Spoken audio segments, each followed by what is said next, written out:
Assalamualaikum warahmatullahi wabarakatuh. Kali ini akan mempelajari Al-Quran Hadis yang bertema tamak terhadap harta. Nah, pengertian dari tamak terhadap harta adalah suatu keinginan yang besar untuk memperoleh harta sebanyak-banyaknya. Hal ini didorong oleh kecintaan yang berlebihan terhadap harta, atau bisa juga dipicu lewat pergaulan dan gaya hidup hedonis dan konsumtif. Islam tidak melarang seseorang untuk mencintai harta, hanya saja Islam mengingatkan agar kecintaannya terhadap harta itu bukan dijadikan sebagai tujuan hidup, sebab tujuan hidup manusia tidak terletak pada kecukupan harta, tetapi kepuasan rohani yang mengantarkan manusia pada kenikmatan hidup yang hakiki di masa yang akan datang. Selain itu, Al-Quran juga mengungkapkan bahwa harta dan anak-anak tidak lain hanyalah perhiasan dunia, namun yang lebih hakiki dan abadi yaitu amal-amal soleh. Sebagaimana manusia yang dibekali kehidupan di akhirat kelak.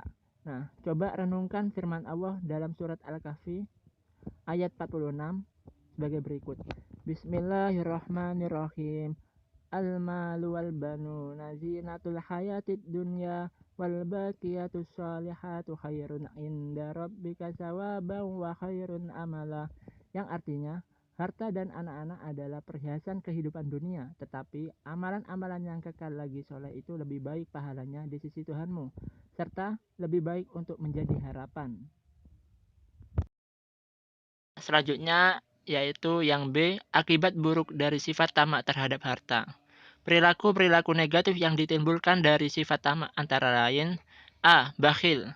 Sikap ini dipicu karena cinta harta secara berlebihan sehingga enggan berbagi dengan orang lain yang membutuhkannya.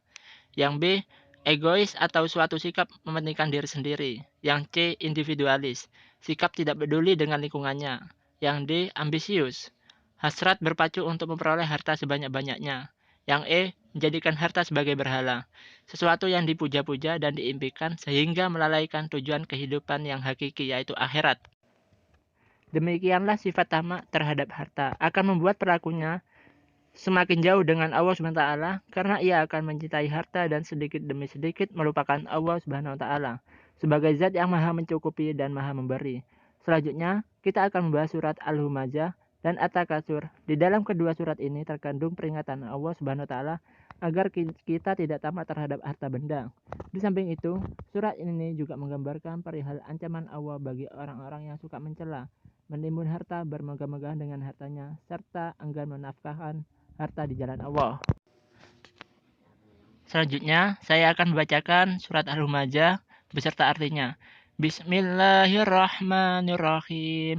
Wailul likulli humazatil lumazah alladzi jama'a malan wa 'addadah yahsabu anna malahu ahladah kalla la yumbadzanna fil hutamah wa ma adraka mal hutamah narun wahil muqadatul lati tattali'u 'alal afidah innaha 'alaihim mu'sadatun fi 'amadin mumaddadah.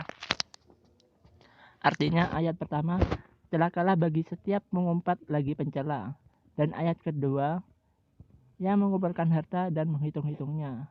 Ayat ketiga, dia mengira bahwa hartanya itu dapat mengekalkannya. Ayat keempat, sekali-kali tidak, sesungguhnya dia benar-benar akan dilemparkan ke dalam hutama. Ayat kelima, dan tahukah kamu apakah hutama itu? Ayat keenam, yaitu api yang disediakan Allah yang dinyala-nyalakan. Ayat ketujuh, yang membakar sampai ke hati. Ayat ke-8, sesungguhnya api itu ditutup rapat atas mereka. Ayat ke-9, sedang mereka itu diikat pada tiang-tiang yang panjang. Nah, selanjutnya saya akan membacakan surat At-Takasur beserta artinya. Bismillahirrahmanirrahim. Alhaakumut takasur hatta zurtumul maqabir kalla saufa ta'lamun summa kalla saufa ta'lamun kalla law ta'lamuna ilmal yakin latarawunnal jahim summa latarawunnaha aynal yakin summa latus'alunna yawma idzin 'anin na'im. Artinya, Ayat pertama, bermegah-megahan telah melalaikan kamu. Ayat kedua, sampai kamu masuk ke dalam kubur. Ayat ketiga, janganlah begitu. Kelak kamu akan mengetahui akibat perbuatan itu. Ayat keempat, dan janganlah begitu. Kelak kamu akan mengetahui. Ayat kelima, janganlah begitu. Jika kamu mengetahui dengan pengetahuan yang yakin. Ayat keenam, niscaya kamu benar-benar akan melihat neraka jahim. Ayat ketujuh, dan sesungguhnya kamu benar-benar akan melihatnya dengan ainul yakin. Ayat ke-8, kemudian kamu pasti akan ditanyai pada hari itu tentang kenikmatan yang kamu megah-megahkan di dunia itu. Setelah kalian mempelajari kandungan kedua surat di atas, kalian harus bisa mengambil hikmah dari penjelasan di atas. Berikut adalah beberapa cara untuk menghindari ancaman neraka. Antara lain, yang pertama, tidak membanggakan harta yang dimilikinya. Yang kedua, memilih pola hidup sederhana tapi bermartabat. Yang ketiga, tidak menjadikan harta kekayaan sebagai tujuan hidup. Yang keempat, harta kekayaan tidak menjadikan lalai kepada Allah SWT. Yang kelima, bersikap selektif dengan tidak menghalalkan segala cara. Yang keenam, mencari harta yang halal dan thayyib.